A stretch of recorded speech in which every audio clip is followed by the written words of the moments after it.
main paths, I am a Raja Yogi. Okay, so if you want to go study the other paths, it's Bhakti, Bhakti. It's Jnana, Jnana, and then Karma Yoga. Those are the four main paths. And then Raja, Raja.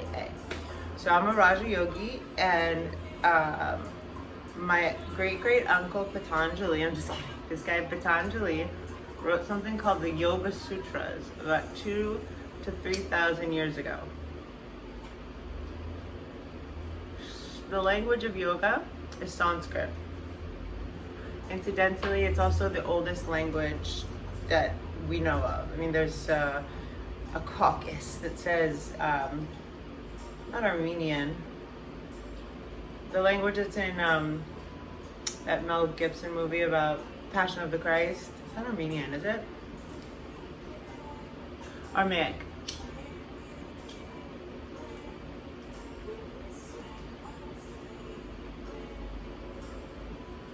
So, Sutra, Sanskrit is a very hard language to translate to English.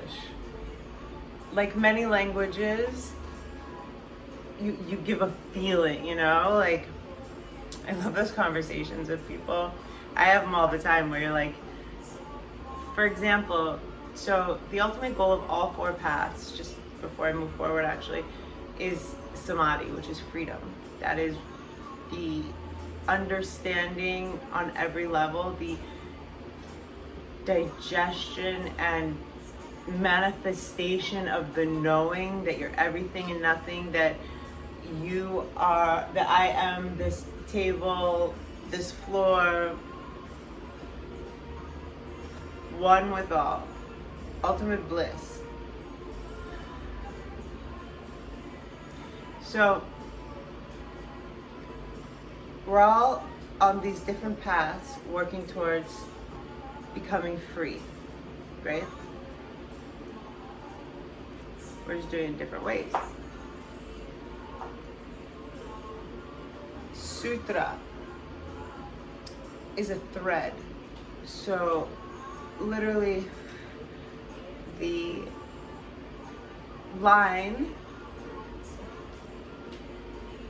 there are books written about each sutra. Yoga Chitta Vritta Nirodha is Patanjali's second sutra. What first is now we begin the practice of yoga. The second is Yoga Chitta Vritta Nirodha. Yoga happens when the modifications, movements natural to the thinking mind cease. Yoga happens when thoughts stop. Simple. That's also meditation. That's also our most ideal state.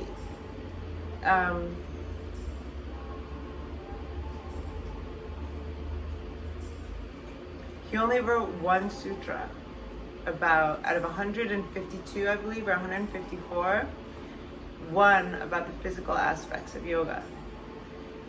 Stiram, Sukham, Asanam. I believe it's 137. The pose should be steady, easy. Stiram, Sukham, Asanam. Steady, easiness in the posture. So, Patanjali started with these sutras, and there was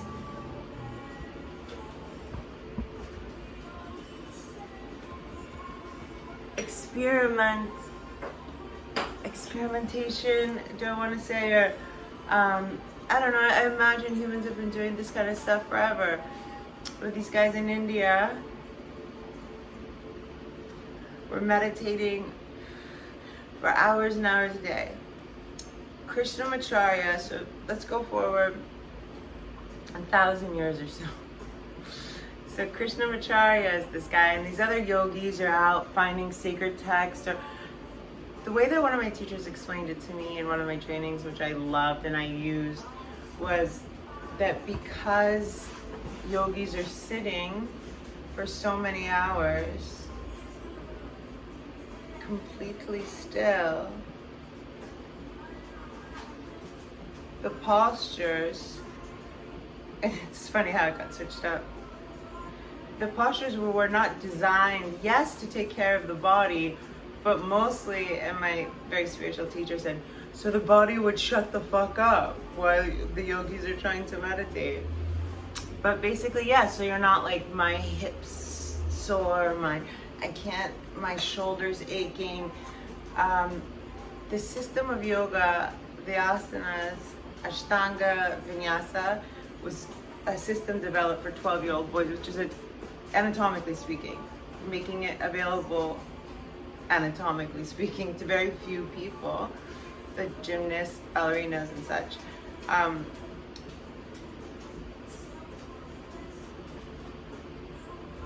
Krishnamacharya became the first guy to get really big about the physical aspects of yoga, as he was charged with disciplining the royal family in India. So he was able to get, 20 to 30 Indian little princes running around crazy to do this yoga stuff, and they were behaving different, they were more calm, they were, Krishnamacharya was physically abusive and would probably have gone to jail today for the things he did then. But it became like a competition. So the first time we see physical yoga practice, it was never practiced in groups before either. And that's for very specific reasons. I'm trying to keep it really short. Where are we at? 12 minutes and 45 seconds. So we're at 1900s.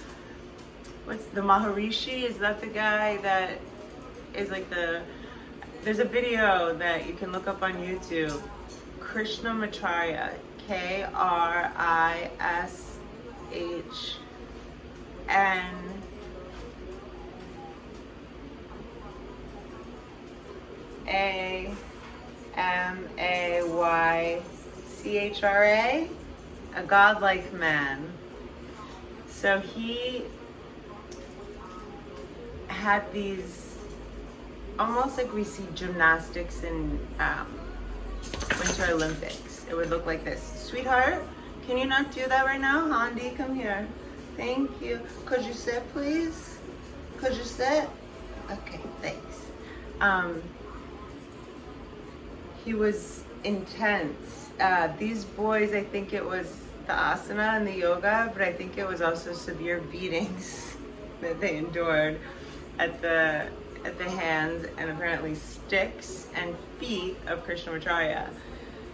Incidentally, Krishnamacharya has a sister, I think she's still alive as of a documentary I saw 10 years ago, and was married to two famous teachers pop out of Krishnamacharya's teachings that spread from him working with, the elite children in India. He was doing this stuff himself, Krishnamacharya. There's crazy pictures of him. It's like his foot tied around his head 3 times, like crazy stuff. And so you might have heard of a guy called Iyengar. BKS Iyengar was married to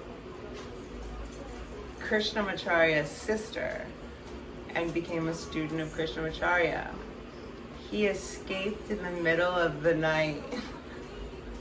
Who knows if it was just the teacher, but he was beaten so badly. Like, this is the physical intensity of forcing the body into positions. And Pattabhi Jois, who's the father of Ashtanga Yoga, I heard that because Iyengar couldn't do this certain, these back bends are crazy. Like anything you've seen me do, or even a lot of people do. If you know who Kino McGregor is, she studied with Patabi Joyce directly a few times. He stood, because this guy didn't like put his head through his legs like behind. He stood on top of him in this deep back bend. Baby, Bloomingdale's, hello. And like Patabi Joyce apparently still has a scar from it. So Iyengar runs away and gets caught, which was horrible. But he branched off and did a more gentle kind of approach to yoga. That's where all the props came from. I think he had to heal a serious back end injury, and he did it with yoga. You'll notice Ashtanga Vinyasa classes. Patabi Joyce stayed with Krishnamacharya, became like his star student, and founded the Ashtanga Yoga Institute in Mysore. So he stayed with the aggressive, push people into the pose. Sweetie, come on.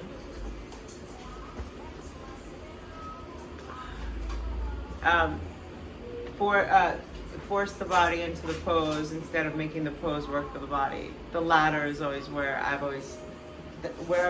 felt comfortable. So at 17 minutes, I'm gonna stop there. Splits off in like 1911. Oh no, Indra Devi. That's where we'll be to be continued. Krishnamacharya, it's a man's sport. Women are not doing yoga at all.